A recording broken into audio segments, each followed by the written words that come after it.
Leksjon 1. Mountain Valley-klimatet. På toppen av dalen er klimaet typisk for et fjellområde. Det høres vakkert ut. Jeg vedder på at den er ganske forskjellig fra dalen nedenfor. Ja, det er mye kjøligere og har ofte eviggrønne trær rundt. Jeg elsker eviggrønne trær. De setter en nydelig touch til landskapet. Nøyaktig. Den friske luften der oppe er også forfriskende. Jeg ville like gå tur i et slikt miljø, det må være fantastisk. Definitivt. Utsikten fra toppen er verdt å klatre. La oss planlegge en fottur for å oppleve denne skjønnheten på egen hånd. Jeg kan ikke vente. Det blir et eventyr å huske. Leksjon 2. Arbeidsforhold. De måtte jobbe lange timer for svært lav lønn og leve under slumforhold. Det er hjerteskjærende. Det er vanskelig å tro at folk tåler slike vanskeligheter. Ja, det fremhever behovet for bedre arbeidsrettigheter og beskyttelse. Absolutt. Alle fortjener å jobbe i trygge og rettferdige miljøer. Det er viktig å øke bevisstheten om disse problemene for å drive endring. Jeg kunne ikke vært mer enig. Påvirkningsarbeid kan føre til bedre levekår. La oss støtte organisasjoner som jobber for å forbedre disse situasjonene. Det er en god idé. Sammen kan vi gjøre en forskjell. Jeg er forpliktet til å være en del av løsningen. Leksjon 3. Vellykket distribusjon. Han ble snart en vellykket distributør for et merke potetgull. Det er imponerende. Hvor ble de laget? De ble laget i Atlanta, Georgia, som er kjent for gode snacks. Jeg elsker en god potetgull. Hva gjorde ham vellykket? Hans dedikasjon til kvalitet og gode markedsføringsstrategier hjalp virkelig. Det gir mening. Folk elsker velsmakende snacks som har gått promotert. Nøyaktig. Det viser hvordan lidenskap og hardt arbeid kan føre til suksess. La oss diskutere mer om entreprenørskap neste gang. Det vil jeg gjerne. Det er så mye å lære av forretningshistorier. Leksjon 4. Vær unnskyldninger. De sa at det var på grunn av dårlig vær, men jeg er ikke sikker på om jeg tror dem. Det er interessant. Hva fikk deg til å tvile på forklaringen deres? Det virket som om været var fint, men de insisterte på at det var for farlig. Noen ganger bruker folk været som en unnskyldning for andre problemer. Nøyaktig. Det er viktig å se etter de virkelige årsakene bak beslutninger. Ja, åpenhet er nøkkelen i kommunikasjon, spesielt i næringslivet. La oss følge med på hvordan ting utspiller seg og samle mer informasjon. Avtalt. Det er alltid godt å holde seg informert og stille spørsmål ved inkonsekvenser. Jeg setter pris på ditt perspektiv på dette. Det hjelper meg å tenke kritisk. Leksjon 5. Europeiske lover. For Europa kan det hende at lovene våre vil henge på hvilken vei de albanske medlemmene stemte. Jeg kunne ikke klage på det, fordi det gjenspeiler deres demokratiske prosess. Nøyaktig. Hver stemme teller, spesielt i utformingen av fremtidig politikk. Det er interessant å se hvordan ulike land påvirker hverandre. Ja, og det er avgjørende for stabiliteten i regionen. Jeg tror at samarbeid kan føre til sterkere allianser. Absolutt. La oss fortsette å diskutere hvordan denne dynamikken påvirker Europa. Det vil jeg gjerne. Å forstå disse relasjonene er viktig for oss. Sammen kan vi utforske mer om internasjonal politikk. Leksjon 6. Treningsrutine. Hei, har du fulgt med på treningsrutinen din i det siste? Jeg har prøvd å holde meg konsekvent med treningene mine. Det er flott å høre. Hva slags øvelser har du gjort? Mest en blanding av kondisjonstrening og styrketrening. Det holder ting interessant. Jeg liker den tilnærmingen. Det er viktig å jobbe med ulike muskelgrupper. Nøyaktig. Jeg føler meg sterkere og mer energisk siden jeg begynte. Det er fantastisk. Har du en favoritt-treningsøkt eller time? Jeg liker veldig godt yoga. Det hjelper med fleksibilitet og avslappning. Yoga er fantastisk. La oss planlegge en treningsøkt sammen en gang. Leksjon 7. Bla gjennom oppføringer. Det er sant. Jeg begynner å bla gjennom oppføringer og sammenligne priser. God idé. Det er alltid smart å se etter de beste tilbudene tilgjengelig. Nøyaktig. Jeg vil være sikker på at jeg får god valuta for pengene. Har du satt et budsjett for hva du er villig til å bruke? Ja, jeg har en bestemt rekkevidde i tankene for å holde meg fokusert. Det er en fin måte å unngå overforbruk. Jeg er enig. Det hjelper meg å begrense alternativene mine mer effektivt. Gi meg beskjed hvis du trenger hjelp med søket. Takk. Jeg tar definitivt kontakt hvis jeg har spørsmål. Leksjon 8.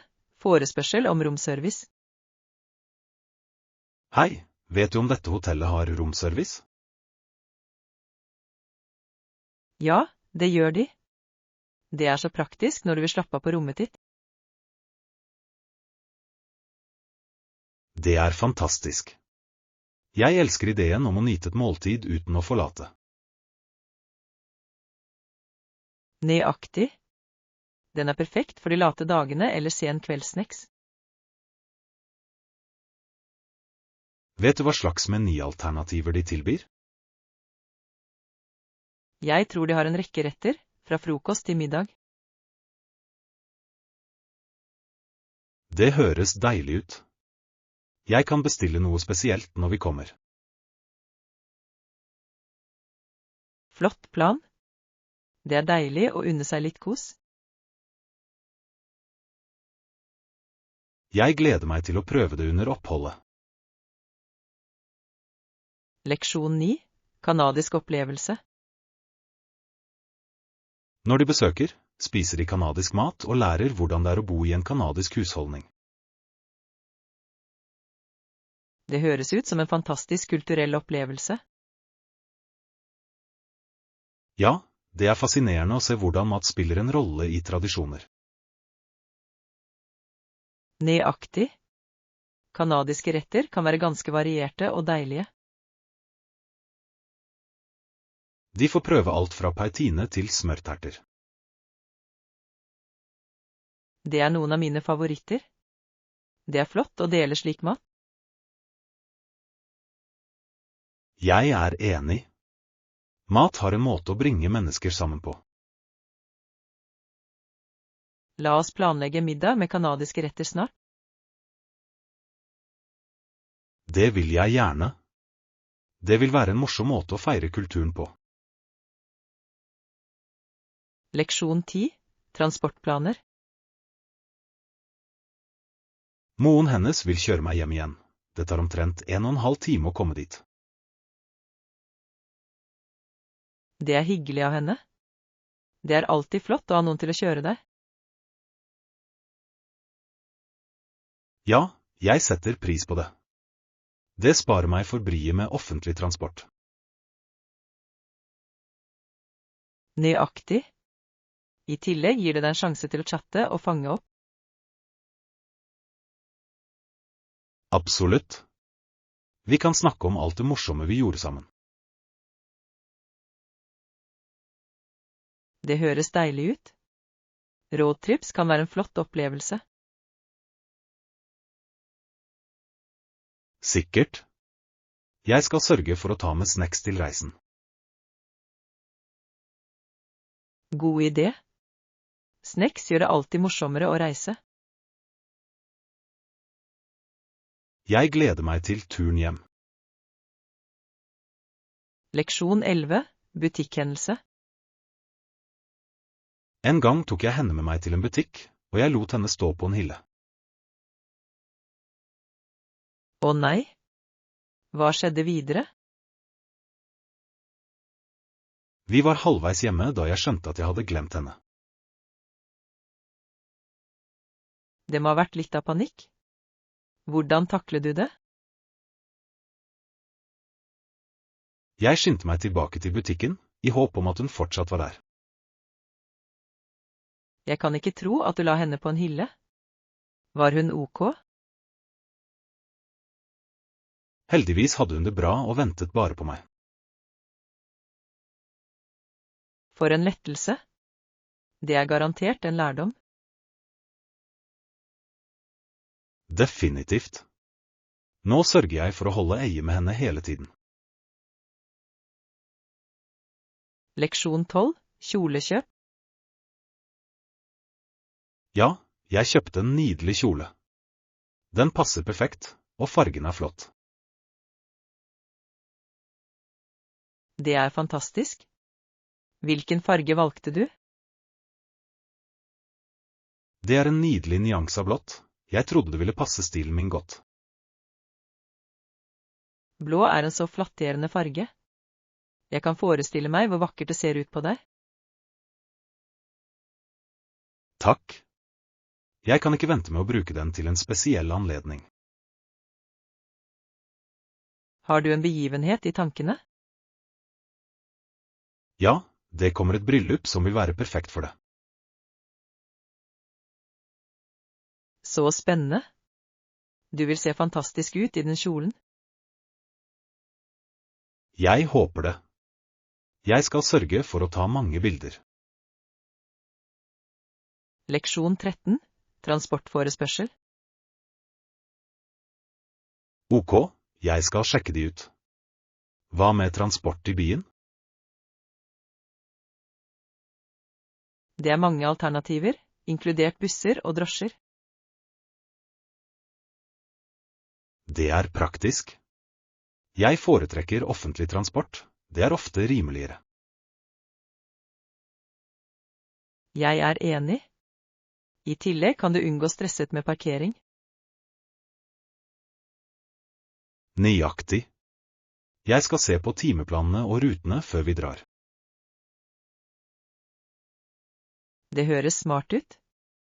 Det vil hjelpe oss med å planlegge dagene våre effektivt. Jeg gleder meg til å utforske byen med offentlig transport. Jeg også. Det er en fin måte å se alle severdighetene på nært hold. La oss sørge for å ha en transportplan klar. Leksjon 14. Ananas historie. Etter hvert som ananas utviklet seg, kom mer og mer land under vestlig kontroll. Det er interessant. Hvordan påvirket det innfødte monarkiet? Det undergravde deres autoritet betydelig, og endret deres livsstil. Jeg kan forestille meg hvor vanskelig det må ha vært for dem. Ja, det førte til mange utfordringer for lokalbefolkningen. Det er viktig å huske disse historiske sammenhengene. Absolutt.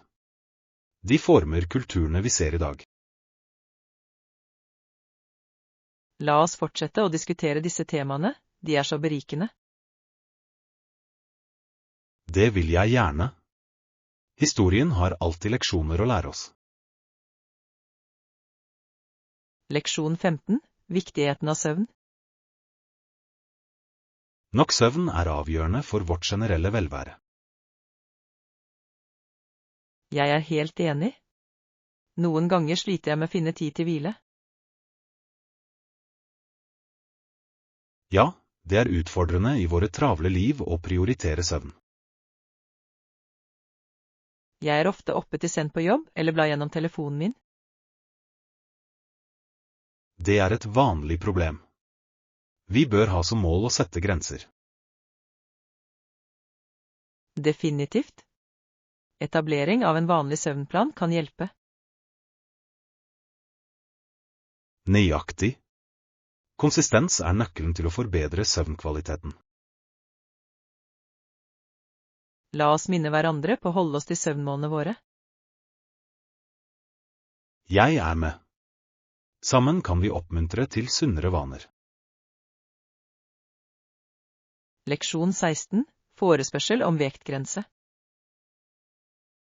Bekvemmeligheten til denne tjenesten er utmerket. Er det en vekt- eller størrelsesbegrensning for varene?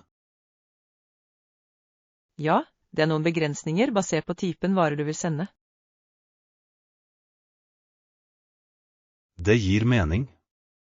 Jeg vil være sikker på at jeg følger retningslinjene. Vanligvis bør pakken ikke overstige en viss vekt, vanligvis rundt 50 pund. Godt å vite. Og hva med dimensjoner? Maksimal størrelse er vanligvis rundt 48 tommer for den lengste siden. Stor. Jeg skal måle varene mine for å sikre at de passer innenfor disse grensene. Det er et smart trekk. Det vil spare deg for tid og potensielle ekstra gebyrer. Takk for informasjonen. Jeg setter pris på din hjelp med å navigere i denne prosessen. Leksjon 17. Diskusjon om jobbfordeler. Nevnte de noen andre fordeler eller fordeler som kan kompensere for en lavere lønn? Ja, det gjorde de. Det er flere gode fordeler som følger med jobben. Det er interessant. Hva slags fordeler snakker vi om? De tilbyr fleksibel arbeidstid og ekstra feriedager, noe som er tiltalende. De er verdifulle.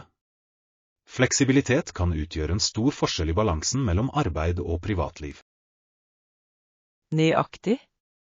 De gir også helsefordeler og pensjonsordninger. Det høres ut som en omfattende pakke. Det er viktig å veie både lønn og goder. Absolutt. En god fordelspakke kan noen ganger oppveie en høyere lønn. Jeg vil definitivt vurdere alle disse faktorene når jeg bestemmer meg. Leksjon 18. Historiske innovasjoner. Hjul som presset båten fremover var veldig populært i tiden før biler og fly. Det er fascinerende. Det må ha vært en betydelig innovasjon for transport. Ja, disse hjulene gjorde det lettere å flytte varer langs elver og kanaler. Jeg kan se hvordan det ville revolusjonere handel og handel. Nøyaktig. Det muliggjorde raskere transport sammenlignet med tradisjonelle metoder. Det er utrolig hvordan så enkel teknologi kan ha en enorm innvirkning over tid. Absolutt. Innovasjoner som dette la grunnlaget for moderne transport. Jeg vil gjerne lære mer om hvordan disse oppfinnelsene utviklet seg. La oss utforske noen historiske tekster neste gang. Det blir opplysende. Leksjon 19. Shoppingpreferanser. Jeg skal ta en titt på de to. Kan du vise meg hvor de er? Sikker? De er rett borte i denne midtgangen. Stor. Jeg er spent på å se hvilke alternativer som er tilgjengelige. De har en rekke stiler, så du bør finne noe du liker. Det er perfekt. Jeg har lett etter noe spesifikt. Jeg håper du finner akkurat det du trenger. Gi meg beskjed hvis du vil ha min mening. Det setter jeg pris på. Jeg verdsetter alltid en second opinion når jeg handler. Selvfølgelig. Det er fint å ha noen å dele opplevelsen med. La oss sjekke dem ut sammen. Leksjon 20. Miljøvennlige valg. Nei, jeg er klar til å gå. La oss ta de gjenbrukbare posene våre og dra ut. Det er en god idé. Å bruke gjenbruksposer er så mye bedre for miljøet. Nøyaktig. Det er en liten endring som kan gjøre en stor forskjell. I tillegg tilbyr mange butikker rabatter for å ta med egne bager, noe som er en fin fordel. Ja. Hver liten bit hjelper når det gjelder å redusere avfall. Jeg har alltid noen i bilen min, så jeg ikke glemmer dem. Smart trekk. Jeg burde begynne å gjøre det også. La oss gjøre det til en vane. Det vil føles godt og bidra positivt. Absolutt. Jeg er spent på å ta dette steget sammen. Leksjon 21. Veibeskrivelse og navigering. Du bør fortsette rett frem til du ser en bank. Skjønner det? Hva skal jeg gjøre etter å ha passert banken? Etter det, ta til venstre ved lyskrysset. Ok, og vil destinasjonen være til høyre for meg? Ja, det vil være bare noen kvartaler ned på høyre side. Stor. Jeg føler meg mer trygg på denne ruten nå. Jeg hjelper gjerne. Det skal være enkelt å følge disse instruksjonene. Takk. Jeg setter pris på veiledningen din. Når som helst. La oss sørge for å sjekke kartet i tilfelle. Leksjon 22. Møte nye mennesker. Det virker svært usannsynlig at vi noen gang vil møte dem som leser avisen. Det er sant. Men du vet aldri hvor muligheter kan oppstå. Nøyaktig. Noen ganger hjelper det bare å være på rett sted til rett tid. Det handler om å være åpen for nye opplevelser og forbindelser. Absolutt. Jeg tror hvert møte kan føre til noe meningsfullt. Ja. Selv uformelle møter kan bli til varige vennskap. La oss ha det i bakhodet når vi utforsker nye steder sammen. Flott idé. Jeg er spent på å møte nye mennesker underveis. Jeg også. Her er nye eventyr. Leksjon 23. Frisklufteventyr. Ja da, jeg kunne trenge litt frisk luft. La oss gå til supermarkedet i nærheten. Det høres ut som en plan. Det skal være deilig å komme seg ut litt. Absolutt. I tillegg kan vi hente litt snacks mens vi er der. Ja. Jeg elsker å utforske gangene etter nye godbiter. Jeg også. Det er alltid gøy å se hva som er på salg. Og vi kan hente ingredienser til middag senere. Flott idé. La oss lage en liste så vi ikke glemmer noe. Perfekt. Jeg gleder meg til det lille eventyret vårt. Samme her. La oss nyte den friske luften og handle sammen. Leksjon 24, lønnsforhandling. Ja, i min forrige jobb forhandlet jeg meg frem til en høyere lønn. Det er imponerende. Hvilke strategier brukte du? Jeg undersøkte bransjestandarder og forberedte saken min godt. Det er smart. Å kjenne din verdi er viktig i forhandlinger. Nøyaktig. Jeg øvde også tonehøyden min for å føle meg mer selvsikker. Det utgjør en stor forskjell. Øvelse hjelper deg å kommunisere effektivt. Ja, og jeg forble rolig og profesjonell gjennom hele diskusjonen. Det er et godt råd. Jeg skal ha det i bakhodet for min neste forhandling. La oss dele tips og hjelpe hverandre med å forbedre ferdighetene våre.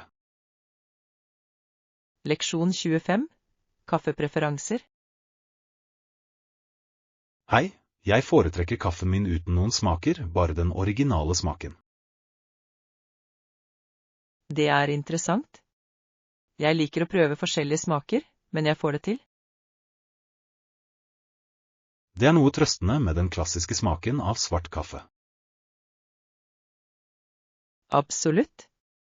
Det fremhever virkelig kvaliteten på bønnene. Nøyaktig. Har du en favorittkaffeblanding? Jeg liker mellomsteker. De har en fin balanse mellom styrke og smak. Det høres deilig ut. Jeg pleier å spise mørk stek for det dristige sparket. Fint valg. La oss brygge en fersk gryte sammen en gang. Det vil jeg gjerne. Det blir en morsom kaffesmaking. Leksjon 26, hotellplassering. Det er noen få hoteller sentralt plassert, noe som ville være praktisk for oss. Det høres perfekt ut. Å være nær attraksjoner gjør det enklere å utforske. Ja, og det sparer oss tid på transport også. Nøyaktig. Har du noen spesielle hoteller i tankene? Jeg tenkte på den med gode anmeldelser for service og fasiliteter.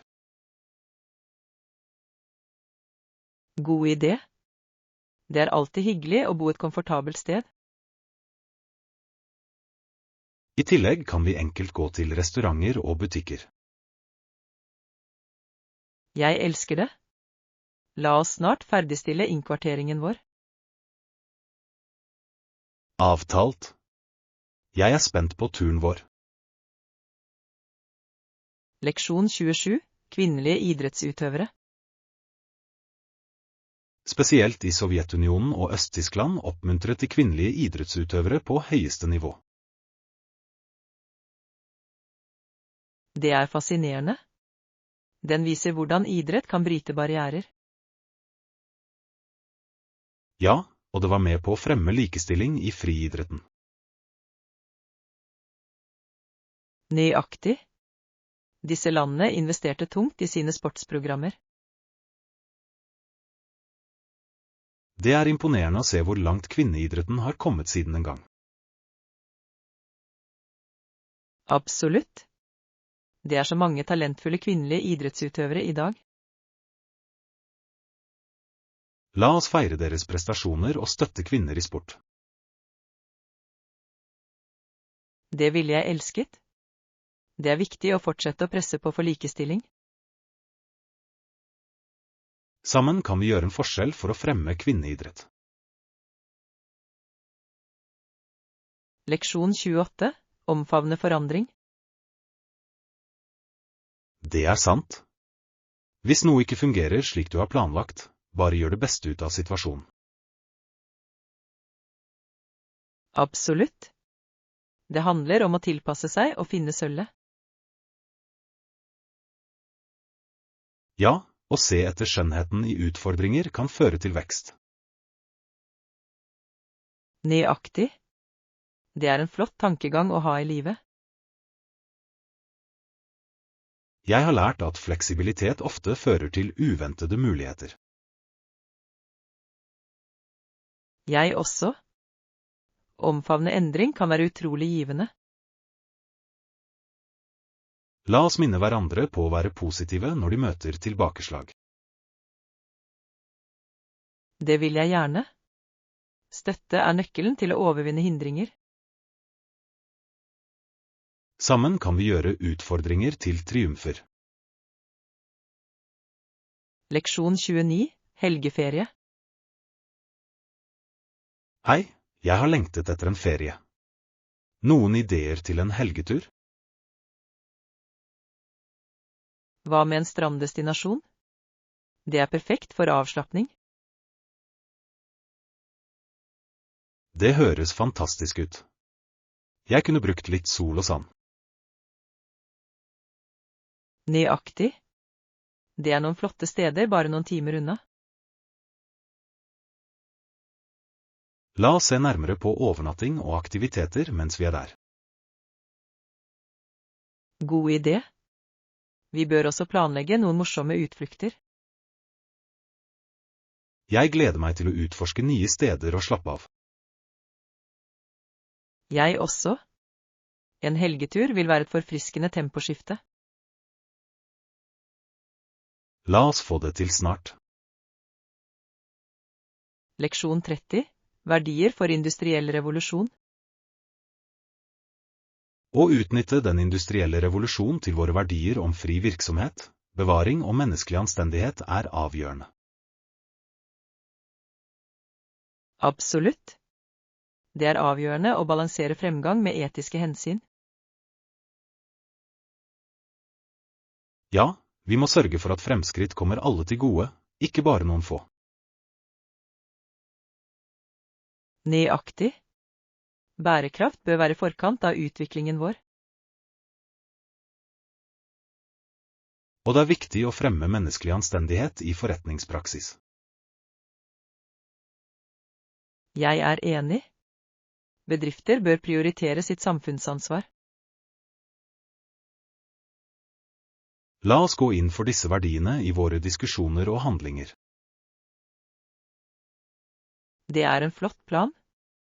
Sammen kan vi presse på for positiv endring. Jeg gleder meg til å påvirke. Leksjon 31. Makronæringsfokus. Det skal jeg definitivt prøve. Tar du også hensyn til inntaket av makronæringsstoffer? Ja, det gjør jeg. Det er viktig for å balansere måltidene mine og holde meg sunn. Det gir mening. Å kjenne de riktige forholdstallene kan virkelig hjelpe med treningsmål. Nøyaktig. Jeg sikter etter en god blanding av proteiner, fett og karbohydrater. Det er en smart tilnærming. Det bidrar til å opprettholde energinivået gjennom dagen. Absolutt. I tillegg kan det forbedre den generelle ytelsen i treningsøktene. Jeg burde begynne å spore inntaket mitt nærmere. Det er en god idé. La oss dele tips om måltidsplanlegging. Det vil jeg gjerne. Sammen kan vi holde oss ansvarlige. Leksjon 32. Salg av kunstmateriell. En butikk jeg kjenner har ofte salg på kunstrekvisita. Det høres lovende ut. Jeg kunne bruke noe nytt materiale til prosjektene mine. Ja, de kan ha det du trenger til en lavere pris. Det er fantastisk. Jeg elsker å finne gode tilbud på kvalitetsrekvisita. Jeg også. Det gjør det rimeligere å drive kunst. Nøyaktig. I tillegg kan jeg eksperimentere med nye teknikker uten å tømme banken. La oss sjekke det ut sammen denne helgen. Det vil jeg gjerne. Det er alltid gøy å handle kunstrekvisita. Jeg gleder meg til å se hva vi finner. Leksjon 33. Kattungeoverraskelse. Jeg åpnet øynene og så kattungen min stå der. Det er bedårende. Kattunger kan være slike nysgjerrige små skapninger. Ja, det var kattungen min som uventet hadde hoppet opp i sengen min. Så søtt. Vekket hun deg med krumspringgene sine? Det gjorde hun definitivt. Jeg elsker hvor leken og energisk hun er. Kattunger har en måte å lyse opp morgen på, ikke sant? Absolutt. Den lille spinningen hennes fikk meg til å smile umiddelbart. Det er utrolig hvordan kjæledyr kan bringe glede inn i livene våre. Jeg kunne ikke vært mer enig. Hun har blitt en så stor del av dagen min. Leksjon 34. Leprechaun Tales. Hørte du om legenden om leprechauns? De sier de bor på den andre siden av regnbuen. Virkelig? Jeg har alltid trodd det bare var et eventyr. Hva gjør de der borte? Tilsynelatende deler de ut gull til alle som når regnbuens ende. Det høres utrolig ut. Tenk deg å finne en pott med gull. Hva ville du gjort med den? Jeg ville reise verden rundt og utforske hver eneste skjulte perle. Hva med deg? Jeg tror jeg vil donere en del til veldedighet og hjelpe de som trenger det. Det er en fantastisk idé. Det er fint å drømme om slike eventyr, er det ikke? Absolutt. Hvem vet, kanskje vi en dag finner vår egen regnbue. Og vi har vår egen leprechaun-historie å fortelle. Leksjon 35. Velge et kjæledyr. Vel, du kan også vurdere en liten fugl som en undulat. Det høres ut som et flott alternativ. De er så vennlige små skapninger. Nøyaktig. Undulater kan være veldig kjærlige og morsomme å se på. Ja, og de krever ikke så mye plass som større kjæledyr. Det er sant. De er perfekte for leiligheter eller mindre hjem. Jeg setter pris på hvor enkle de er å ta vare på også. Definitivt. I tillegg kan de være ganske underholdende med kvitringen. Jeg tror en undulat kan være et fantastisk tillegg til hjemmet mitt. Jeg er enig. Det vil gi litt glede og liv til rommet ditt.